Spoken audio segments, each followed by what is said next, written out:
भारतीय सैन्यात आपला मुलगा अधिकारी व्हावा अशी इच्छा आई वडिलांची होती। ती इच्छा गुंजखेडा हिवरा येथील रहिवासी सुबोध अवधूत भरोसे याने पूर्ण केली। सुबोध याने कठोर परिश्रम घेतले व भारतीय सैन्यात सब लेफ्टनंट हे पद मिळविले। तो सेवानिवृत्त सुभेदार मेजर अवधूत भरोसे यांचा मुलगा होय।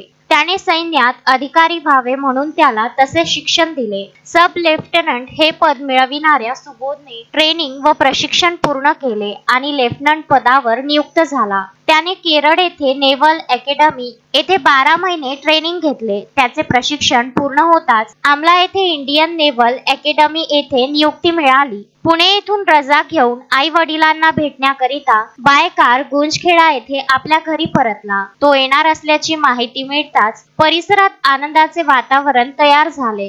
गुंजखेडा व हिवरा येथील रहिवाशांनी परिसरातील रस्ते रांगोळीने सजविले होते। गुंजखेडा हिवरा येथील डॉक्टर बाबासाहेब आंबेडकर पुतळ्यापासून सुबोधच्या घरापर्यंत रॅलीचे आयोजन करण्यात आले। ठिकठिकाणी स्वागत करण्यात आले। ढोल ताशांचा गजर व फटाक्यांची आतिषबाजी करण्यात आली। यावेळी डॉक्टर मिलिंद ठोंबरे, बहादूर चौधरी, सचिन तायडे, सोनू खडसे, अशोक इंगळे, निलेश खडसे, सुनील घागडे, प्रशांत खोब्रागडे, प्रताप कांबळे, प्रशांत राऊत, राजू बोकडे, संदेश राऊत, मनोहर सिंग जाधव, सुधाकर घांगडे, दीपक खडसे व परिवारातील नागरिकांनी पुष्पगुच्छ देऊन स्वागत केले। या स्वागताने तो भारावून गेला होता। अश्विन शहा, विदर्भ न्यूज, पुलगाव।